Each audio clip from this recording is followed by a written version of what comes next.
personal views and opinions expressed by our podcast guests are their own and are not legal advice or official statements by their organizations.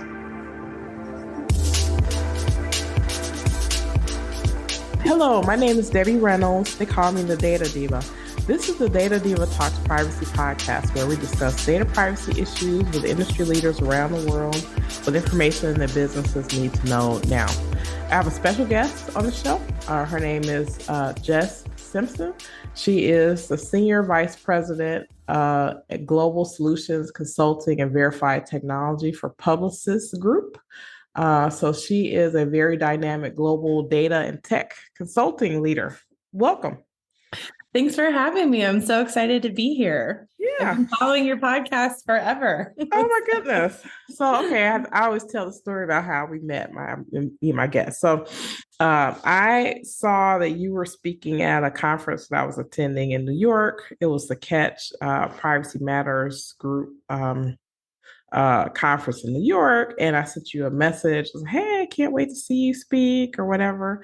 And then you sent me a message back. Like, oh my God, I love your podcast or whatever. So that was always so fun. And so I was really excited to get to meet you, your session. And so when I heard you speak, I was just blown away. I'm like, this girl knows where all the bodies are buried. She just, I can tell when people have a lot of operational excellence, so you're not just talking in theory. When you talk, it's come from a place of kind of knowledge and learning. So I want you to tell your story about how you got into kind of technology and data and how that touches on privacy.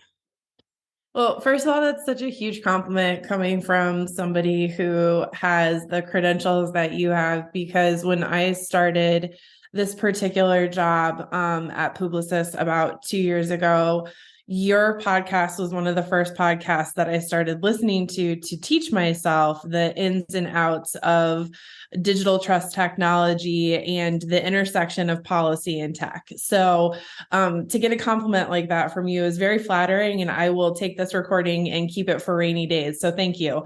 How I got started is a really funny story. My mom is a lawyer and my dad was an entrepreneur, and I was a waffling student who didn't really know what she wanted to do when she grew up. And I thought I was going to go to school and play soccer at like a big D1 school, and got hurt. And so ended up in Colorado and just kind of like bounced around from class to class and thought I was going to be a journalist. And then when I got out of school, I ended up at a PR firm, and just I followed the money. And I looked at who in the meetings got paid the most, and who in the meetings was also the individual that everybody went to for the hardest questions. And I just sat next to those people.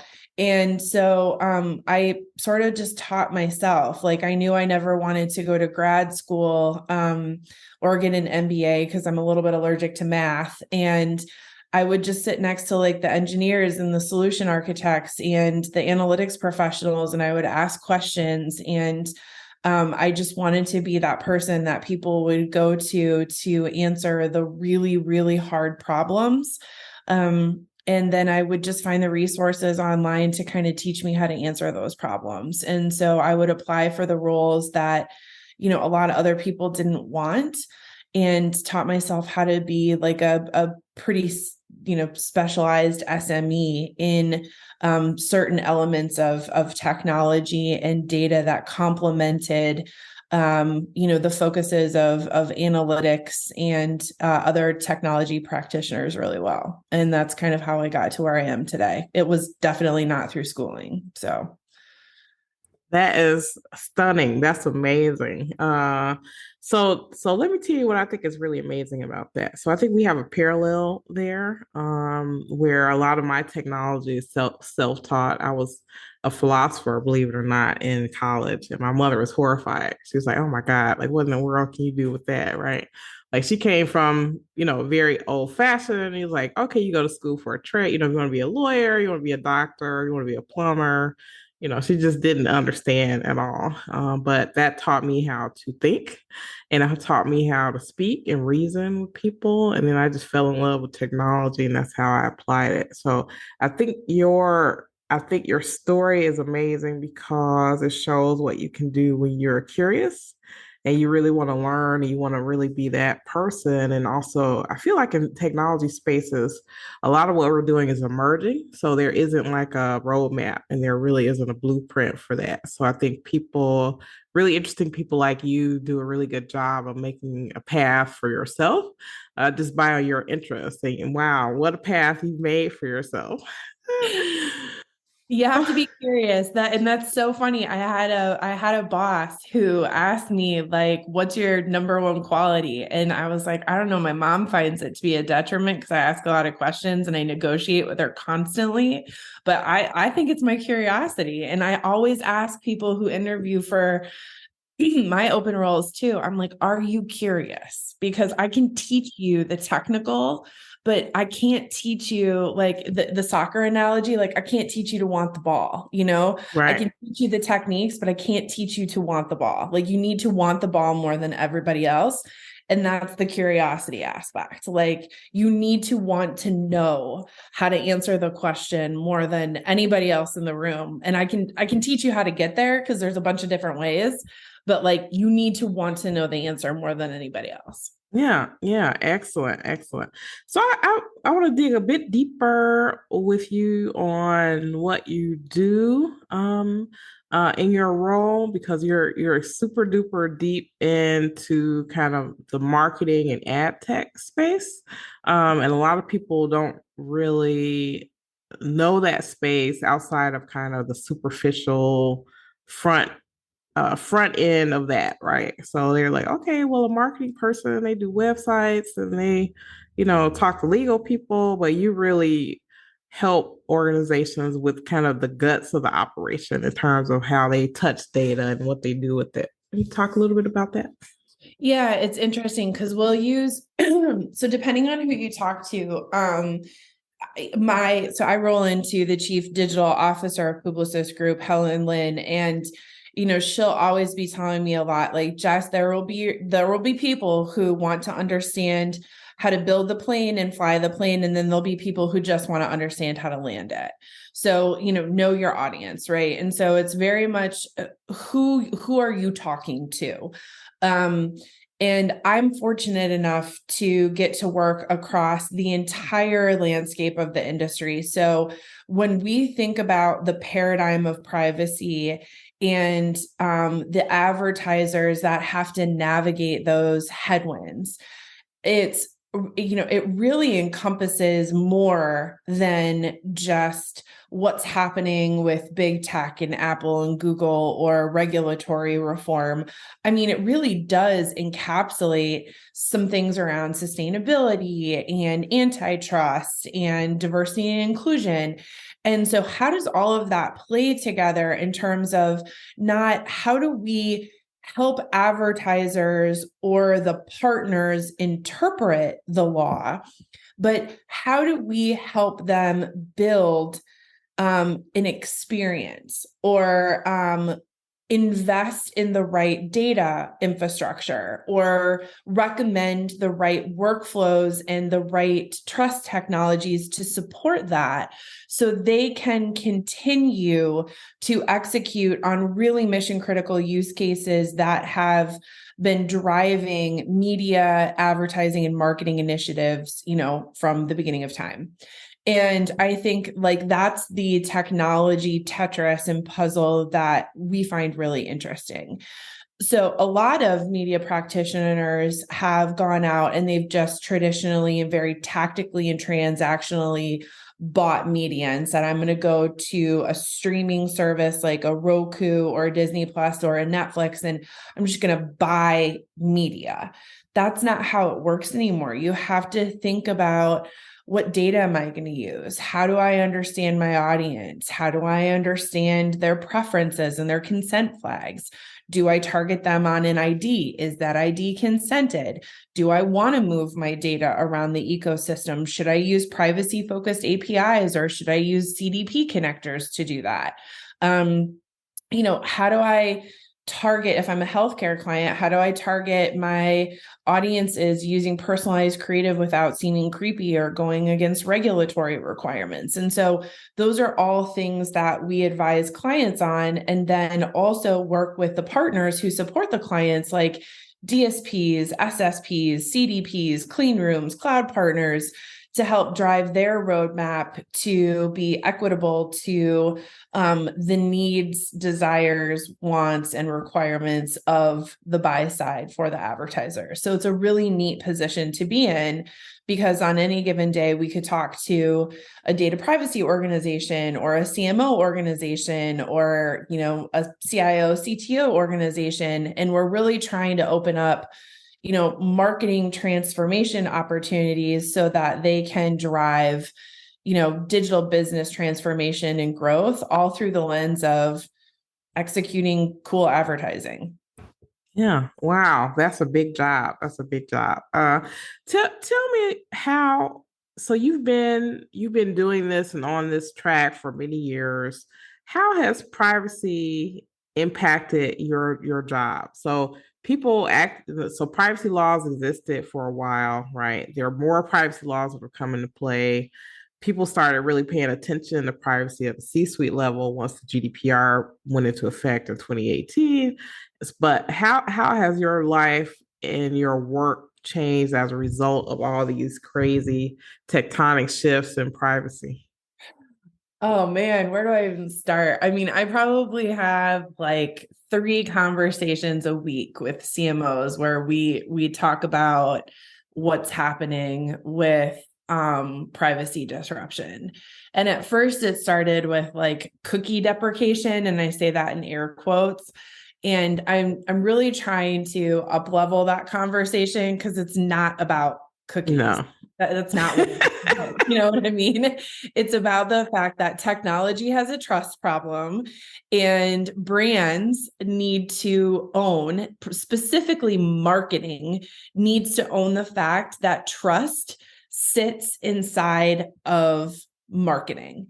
And so, like, when you think about the areas of focus, and I was listening to a previous podcast, and, we share similar connections within the industry. And so I know you had Tom Chavez on, and he kind of said trust is an oxygen for businesses. One of the sentiments that he and I share is that privacy is a competitive advantage for businesses.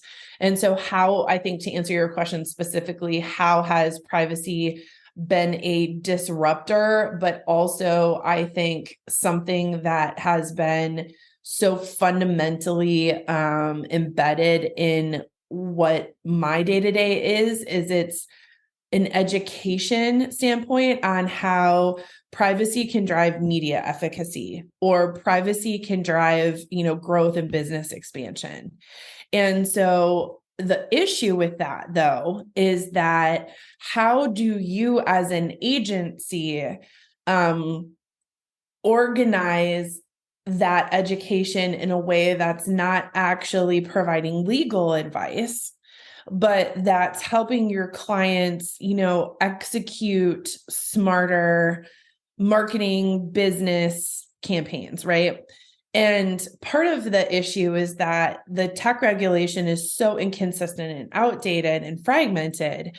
But if you dial into sort of like the 3 main categories of bills that affect our industry, which is kind of more or less around like content moderation, which ties to like Section 230, which is an independent group who sits within my org, but isn't necessarily what I tie into. It's more around brand safety, which is kind of some of the stuff that we've talked about, like around the metaverse. And then you've got, your consumer privacy, and your antitrust. And so when you dial it back and think about it in terms of those 3 categories, antitrust links to interoperability, consumer privacy links to data security and data protection laws. And then you have, your content moderation. And then somewhere in there, you have like cross-border data transfers, which I suppose can like kind of link to like data interoperability. And if you kind of bite it off that way, and then think about what are the strategies and the solutions that fit within that to build out infrastructures, whether it's privacy by design? Like, do we need to start thinking about how you bring in privacy tech like code so that you can understand the types of data that you're processing, the categories, the uses, the qualifiers, and then that, privacy engineers are automatically alerted of that based off of the taxonomy and hierarchies. Is it, a technology like a consent where it's like a digital wallet so that when first party data is collected, you are making sure that consumers have appropriate notice and choice and, rights of removal, deletion, correction. How are those things then now embedded into the way that you're building experiences across paid and owned and interacting with the individuals that you work with? And so if you kind of take more of that pragmatic approach, it becomes a little bit more digestible. Wow, I've never heard anyone segment things that way. That's really interesting. It's funny, one of the things you said about antitrust, I had a spirited debate with someone many years ago. They didn't understand how privacy and antitrust were related.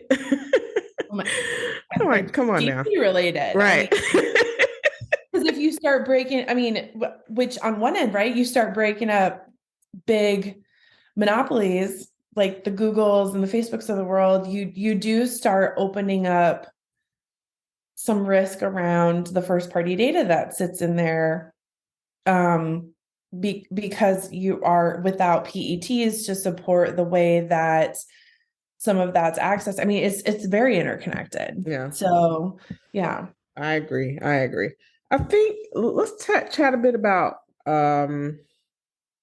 content moderation. So this is going to be a hot issue, but what I'm seeing on the regulatory landscape, places like Australia, India, the EU, definitely, possibly the US, because I think there are at least one case at the Supreme Court level they're going to hear around Section 230 related to content moderation and free speech and stuff like that. So what are some of the things that brands are coming to you about as it relates to how they need to manage this kind of new minefield that's developing? So before it was like, okay, we're just going to let brands do whatever they want. And now we're seeing regulators say, well, we think that because of, maybe some other, type of violence or the way that they don't like kind of the contentiousness of the way people behave sometimes on certain sites, these regulators are want to sort of come in and say, hey, if you can't get your act together in the EU, for example, you get fined up to 6% of your global revenue. So tell me what talks or what things are coming up or what questions are coming up with your clients around trying to navigate what that's going to be like in the future? It is particularly with the recent news with Twitter and Elon Musk, it is very top of mind. So I have to admit, this is not my specific remit. The gentleman who runs this for our organization, who would be excellent for you to speak with, he actually also runs all of our sustainability efforts. His name is Yale Cohen. And he's been running our standards practice for 10 years. So he sits across GARM and a bunch of other industry orgs where he is actually setting frameworks and standards across a number of organizations globally to try to address some of this. And we are building a tool internally that we refer to as Lighthouse that incorporates a lot of verification partners that look at brand safety metrics. We've always looked at brand safety metrics, and we've always provided positions and recommendations in the space on, how brands should be thinking about platforms that have a lot of user generated content and have risk to be next to, items around hate speech, or when, a lot of the sort of vitriol in the news was taking place, during a lot of the different movements that were happening during the pandemic and such. And he has a lot of different tools and frameworks that he deploys, particularly as it relates to social. And so we have basically scoring methodologies that we can use that we work with various partners to implement as part of the deployment of campaigns that allow us to be able to block certain types of content using various technologies based off of risk tolerance levels. And then we have like predefined technology that will sort of like run proxies and like run validation and say, based off of what we can see on, the metadata on these pages or the privacy policies, like we don't think that these publishers or these sites, score very high. The risk is too high. We wouldn't recommend, this advertiser whose tolerance is very low for these types of things to participate on these types of sites. So it's kind of all part of our consulting framework that we package up as part of an offering. But it's very, I would say, client specific based off of what their appetite is around various levels of risk, because you have telcos and finserves and some retailers who just have zero tolerance for it. And for instance, are scaling back on their investments with Twitter. And then you have others who have a little bit higher of a tolerance for some of those risk levels and, aren't as concerned. And for instance, like dove headfirst into new social platforms like Twitter, where it, initially didn't have a lot of the same types of regulations, or dove headfirst into the metaverse, which you and I have talked about. Some of the standards around brand safety are still very much evolving. So what is happening in the world right now around privacy or tech or what you're working on? What's top of mind for you right now? What just gets your goat right now? So I read about, so generally speaking, what I talk about more than anything else would probably be clean rooms and consent management platforms. Those are probably the two technologies that I talk about more than anything else. Well, go ahead. Oh no, what were you going to say? No, I was going to say at some point, I want you to explain what a clean room is, but tell me what your other thing is. Yeah, absolutely. It means different things to different people. Everybody just kind of throws it around. Right. Right. So that's a good question. That said, I was doing some research yesterday and I came across two really interesting technologies that I can't place where I would put it. One is called FIDES. It's actually named after the Roman god of trust. And have you ever heard of it? No, I haven't heard of that. It is a human readable description language. It's like a data sterilization language, and it's a privacy by design language. And then the other one is called TerraTrue, which is a data collaboration technology. And it allows engineers to basically work with other organizational teams to identify privacy risks associated with developing products or experiences. So both are privacy by design products or codes, solutions that help you kind of identify data sufficiency models and privacy by design elements so that you can build that into experience or products as you're going to market. So I would say like that's probably the cusp of some of the new tech and code that I'm getting into, although that's very future state for a lot of like the marketing teams that we work with. And so, kind of back to my original point, I think what we're really dialed into right now is clean rooms and CMPs, and definitely how that affects like your omni-commerce strategy. Right. So yeah, let's dive into clean rooms. I'm glad you mentioned that.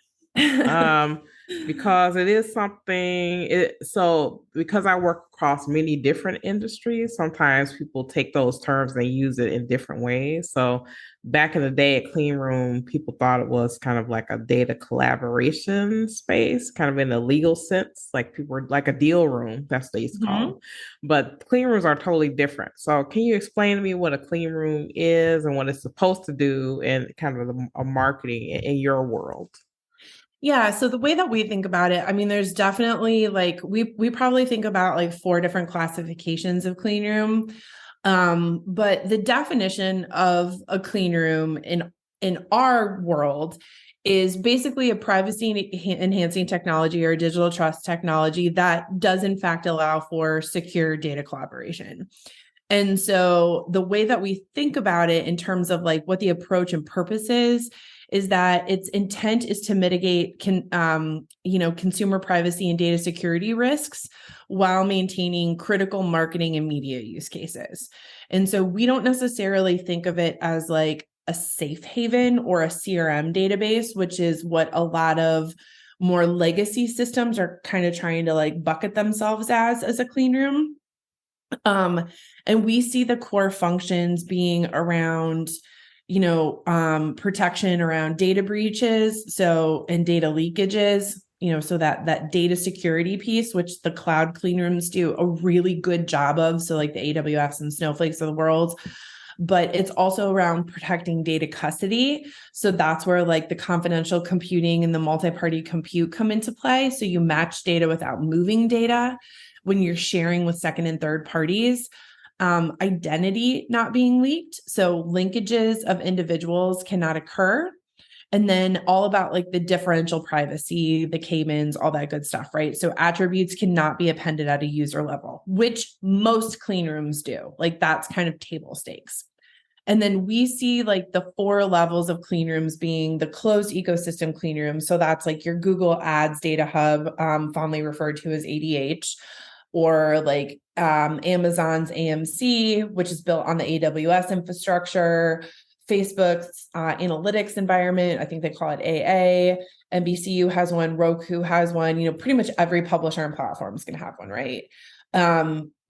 Privacy APIs are different, but a lot of privacy APIs are like the new way to move data instead of pixels that funnel into a clean room environment so that you can, do consented retargeting in the absence of like a Flock or a Topics, which is Google's retargeting and targeting solution. Then we have cloud specific clean rooms, right? So this is like your AWS and your Snowflake. I would probably put like Newstar in there. You've got boutique clean rooms, which is where I would put like the Haboos, the InfoSums, the Optables, the Decentrics. And then you have more of like the legacy safe havens, which are trying to transition into clean rooms. And that's like your Epsilons, Experians, Axioms, Merkles, and LiveRamps. And the one that I see probably like ahead of everybody else is the LiveRamp, where they're becoming more of an application like an InfoSum or a Haboo that can sit on top of a cloud environment like a GCP, Snowflake, Azure, AWS, so that you can actually keep your data in your own first-party cloud environment, match, not move, and then just kind of move the math versus move the IDs. Wow, that's fascinating. Yeah, so I've gone to two events recently around clean rooms. It's been fascinating to hear people kind of talk about it. And it's interesting to me how privacy comes up here because, I think especially when a lot of these privacy laws like GDPR came into play, I feel like people in marketing, advertising, when people couldn't figure out anything, you all were like the front line. They're like, oh my God, we don't know what to do. We kind of threw you out there and like, oh, you need to help us figure this out.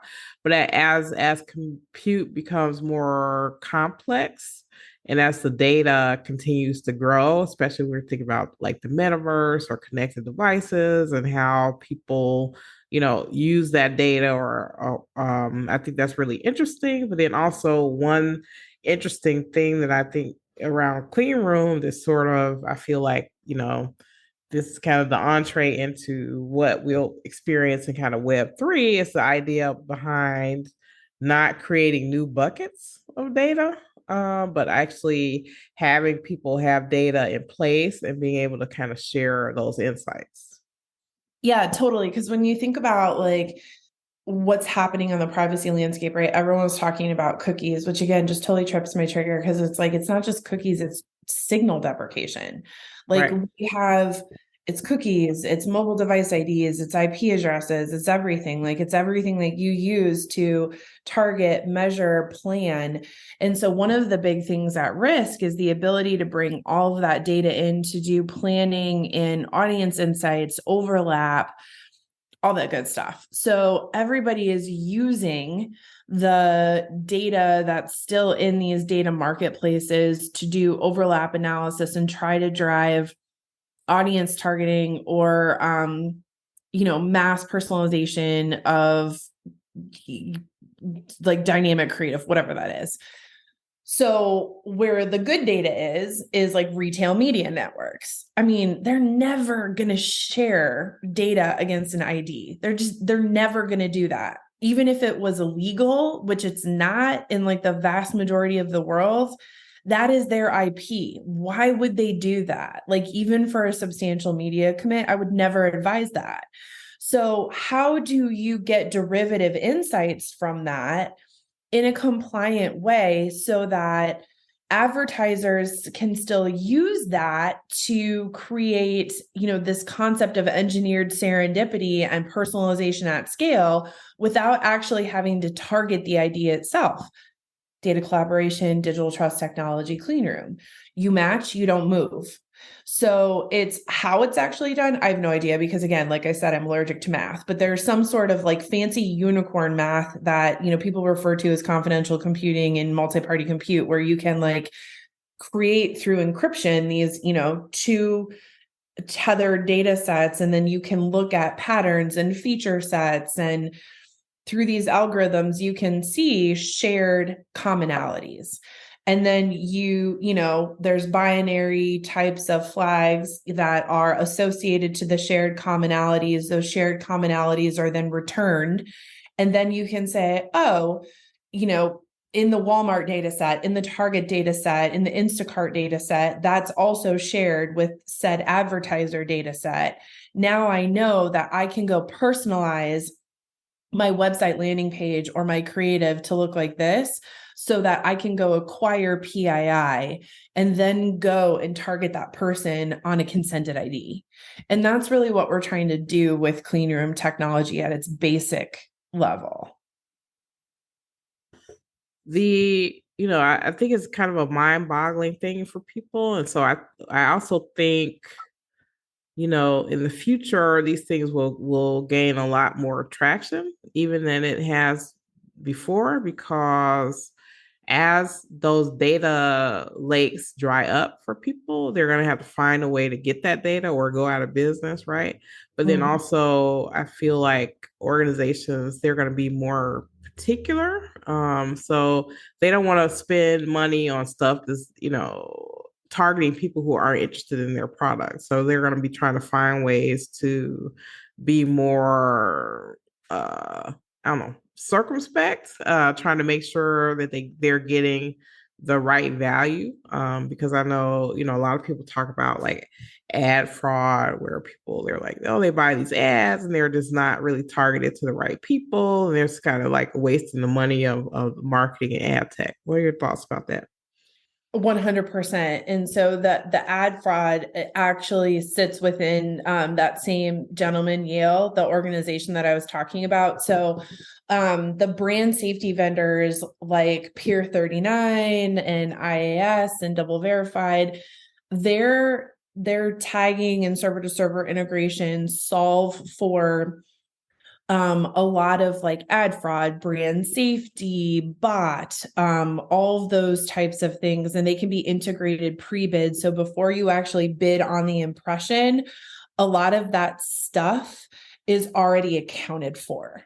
In addition to that, we're building out a way to be able to measure, like, did your audience hit this much like Latinx or this much African American?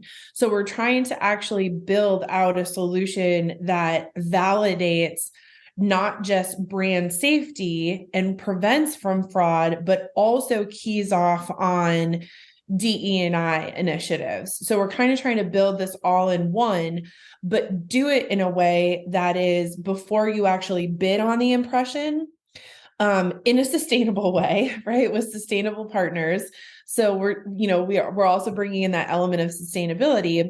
And then we're working with, technologies like CMPs, so like Catch, like SourcePoint, our friend Richie Glasgow, who can look at different, publisher sites, different privacy policies to then bring in the privacy element. So it's a beta product, but it's an all-in-one product that really keys off on so many different concerns that advertisers have across fraud, verification, brand safety, DE&I, compliance, privacy, all those types of things, kind of all in one unit, and takes all of this kind of pre-bid and post-bid, but it's very predicated on the server side, so SSP, demand side, DSP technology, and then the technology of some of these partners. And one of the partners like Peer 39 and IAS and stuff. Yeah, yeah. So I want your thoughts a bit about collaboration. So, this space, I feel like privacy is forcing, in a good way, companies to find ways to not just be in their own little silo, but you have to collaborate with so many different people. So it isn't just a regulatory legal silo. It's not just a ESG, or it's not just a DEI, or it's not just privacy tech. So you're able to help collaborate or be in a collaboration with people in all these different areas in order to do your job. So tell me a little bit about that. Yeah, I mean, it's a little bit of a double-edged sword, but I love it. So, like, one of the things that I saw as super hopeful and promising in terms of collaboration and interoperability was Google's move to adopt an IAB standard called seller-defined audiences, which is, IAB is trying to pioneer.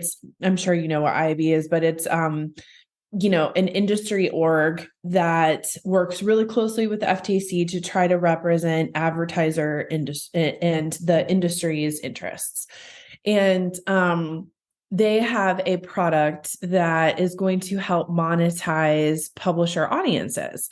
And Google came out publicly and said, yep, we are going to implement this solution in 1H of 2023. That push towards interoperability was incredible. I thought that was a really good signal to the industry that they were going to take on some IAB initiatives.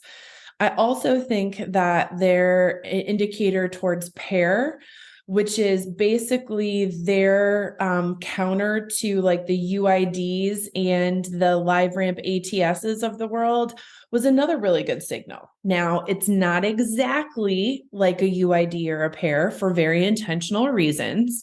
It's not, cross-publisher or cross-device, or I'm sorry, cross-channel, it is cross-device, but not cross-channel, which is fine, right? Like, those are good signals in the right direction.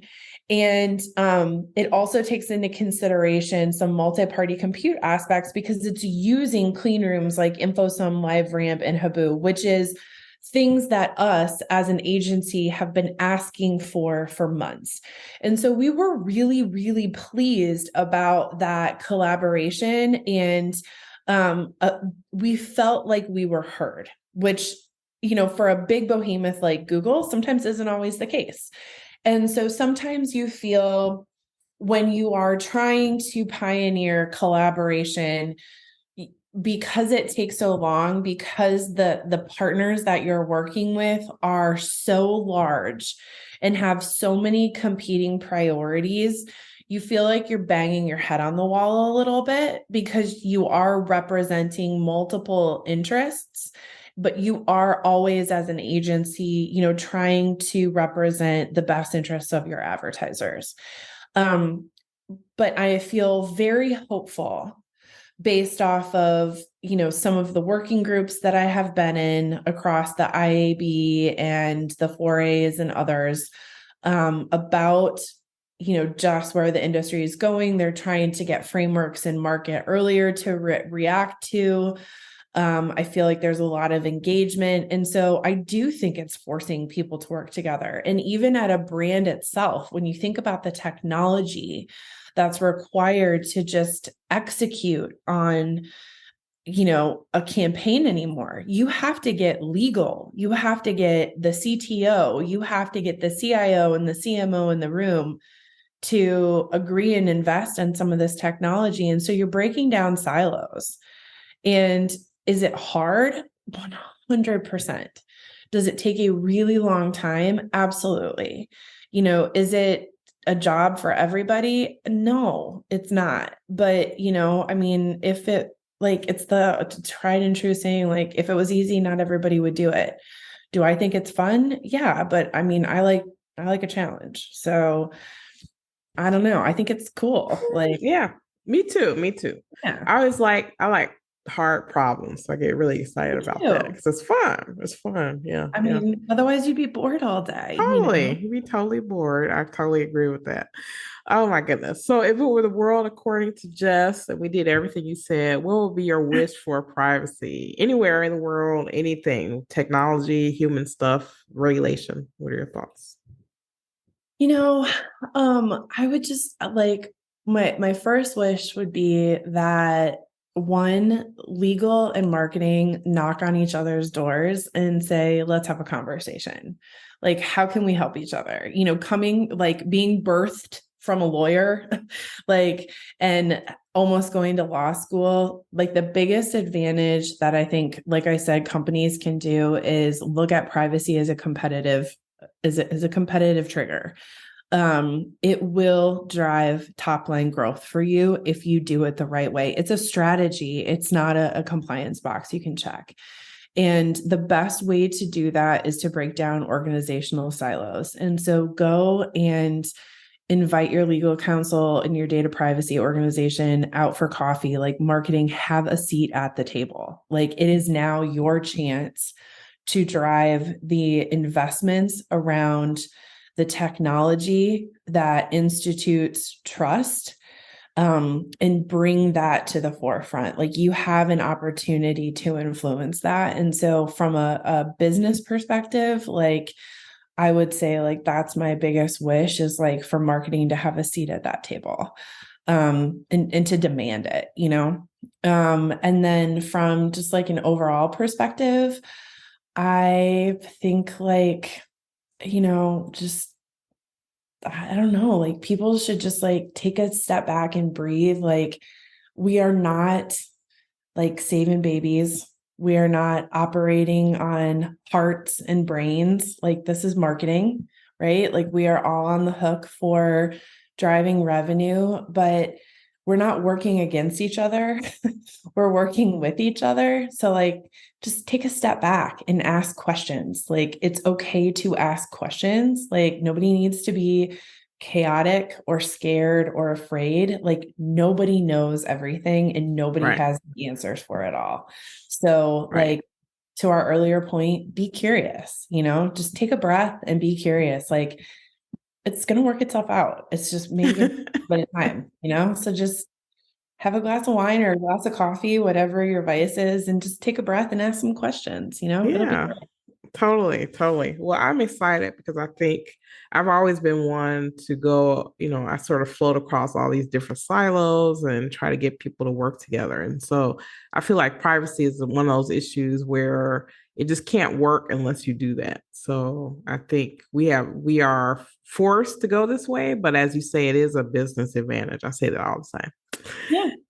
Excellent, excellent. Well, thank you so much. This is so much fun. Oh my God. I look forward for Thank us to you be for able to do. having me. Yeah, I look forward for us to be able to do some other stuff together. That'd be great. For sure. Thank you, my dear. Talk to you You have soon. a wonderful day. Thanks so much. Okay. Bye.